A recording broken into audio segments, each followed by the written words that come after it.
अब मैं कुछ आयतें जिनको आपके सामने रखता हूं। ये गैलेक्सी है हमारी, ये लेटरल व्यू है, ये टॉप व्यू है मिल्की वे गैलेक्सी, जिसका हिस्सा है हमारा सोलर सिस्टम।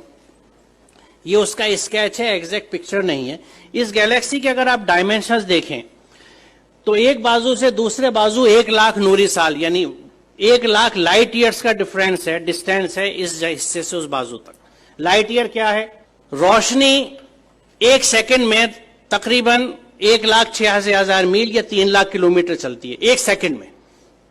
इसको 60 से मल्टीप्लाई कीजिए, 1 मिनट में रोशनी कितना चली, फिर 60 से मल्टीप्लाई कीजिए 1 घंटे में कितना चली। यहां तक आते ज्यादातर आपके कैलकुलेटर्स कंप्यूटर्स फेल होने लगेंगे क्योंकि फिगर्स बहुत ऊंची चली गई।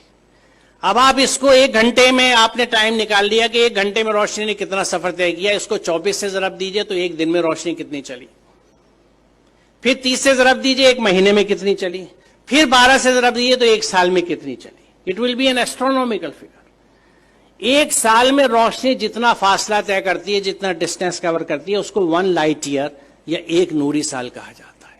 तो ये कितना फासला होगा आप अंदाजा लगाइए। और सिर्फ इस गैलेक्सी के इस कहकशा के, ये मिल्की वे जो दूधिया कहकशा है, इसके एक बाजू से दूसरे बाजू आने के लिए आपको 1,00,000 लाइट ईयर्स चाहिए। यानी रोशनी की रफ्तार से अगर आप चलें तो 1,00,000 साल में इस बाजू से उस बाजू तक पहुंचेंगे।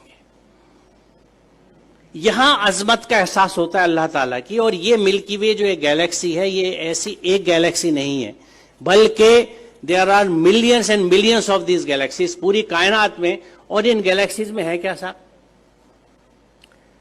सितारे जिनकी डिफरेंट लाइफ साइकिल्स हैं, अगर आप स्टार्स की पढ़ें, या प्लैनेट्स जो उनके चारों तरफ घूम रहे हैं। सबसे बड़ा सवाल ये आता है कि ये रुके हुए कैसे हैं? रात में जो आसमान हमें इतना अच्छा दिखता है, उसमें तारे नजर आ रहे हैं, चांद नजर आ रहा है, ये रुके हुए कैसे? What is holding them? वो क्या चीज है? वो कौन से कुव्वतें हैं? आज हम जानते हैं कि ये इलेक्ट्रोमैग्नेटिक फोर्सेस हैं जिनके बैलेंसिंग से इनको हमने रोक रखा है। It is just phenomenal.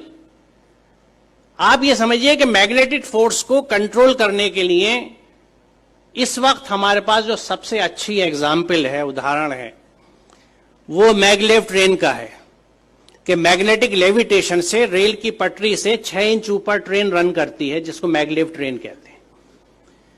उस मैग्नेटिक लेविटेशन से एक ट्रेन को सिर्फ हमने 6 इंच ऊपर उठाया है। और इन प्लैनेट्स का जो billions and billions of stars and planets और सूरज हैं, सितारे हैं, ये किस तरह से बैलेंस किए हुए मैग्नेटिक फोर्सेस के साथ। ये कितना जबरदस्त कैलकुलेशन है, कितना जबरदस्त हिसाब है। और इसको जब आप समझते हैं और सूरह रहमान की उस आयत को देखते हैं कि बस समा रफा व वज़ल मीज़ान, तो बात समझ में आती है कि उसने आसमान को बुलंद किया और एक तवाजुन कायम कर दिया। तवाजुन की अहमियत की वजाहत है क्योंकि आप इमेजिन कीजिए, मुझे नहीं पता, मैंने बचपन में खेल खेला है, उसका जिक्र मैं हमेशा इस तकरीर में अपनी करता हूं कि मैग्नेट से जब हम लोग छोटे थे तो हमारे पास वो मोबाइल फोन्स नहीं थे या स्मार्टफोन्स नहीं थे जो आज आप लोगों के पास है। हमारे पास क्या होता था? टूटी हुई चूड़ियां होती थी, सिगरेट के पैकेट होते थे, माचिस की डिब्बियां होती थी, माचिस की तीलियां हुआ करती थी, और इन चीजों से हम खेल डिवाइस किया करते थे अपने लिए। तो मैग्नेट से हम जो एक खेल डिवाइस करते थे, और वो घर से जल्दी से किसी तरह जब अम्मी की नजर बचती थी सुई उठा लाते थे या आल पे ले लेते थे अब्बा के ड्रॉज में से कि कागज के ऊपर पिन रखी और नीचे मैग्नेट रख के उसको घुमाना शुरू किया तो ऊपर से वो सुई घूमती थी। अब इस सुई को अगर आप बीच में रख के दोनों साइड मैग्नेट रख लें तो जिधर मैग्नेट का फोर्स ज्यादा होगा सुई उधर भागेगी। एक स्टेज ऐसी आएगी कि सुई बीच में कांपती सी रहेगी, ना इधर जा सकती है ना उधर, क्योंकि यहां पे दोनों फोर्सेज एक दूसरे को न्यूट्रलाइज कर रहे हैं। इधर की मैग्नेटिक की ताकत, इधर की मैग्नेटिक की ताकत एक दूसरे को न्यूट्रलाइज कर रही है, नलीफाई कर रही है, वो सुई बीच में ट्रैप्ड है।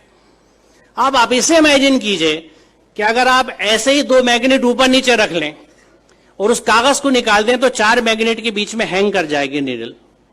बड़ी मेहनत करनी पड़ेगी इसको बीच में हैंग करने के लिए, एक सुई को।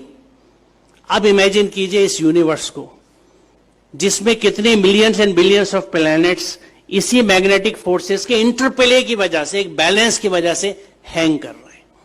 जो इसको समझ सकता है वो खालिक की अजमत को समझता है। वो परमात्मा की महात्मा को समझ सकता है, महानता को समझ सकता है, अल्लाह ताला की अजमत को पहचान सकता है, और उस वक्त वो कन्विंस होता है कि जब इस पूरी कायनात में अल्लाह के कानून चलते हैं तो मैं उसके कानून को किस तरह से एक जुजदान में लपेट के बिना समझे ऊपर रख सकता हूं और उसको फॉलो नहीं कर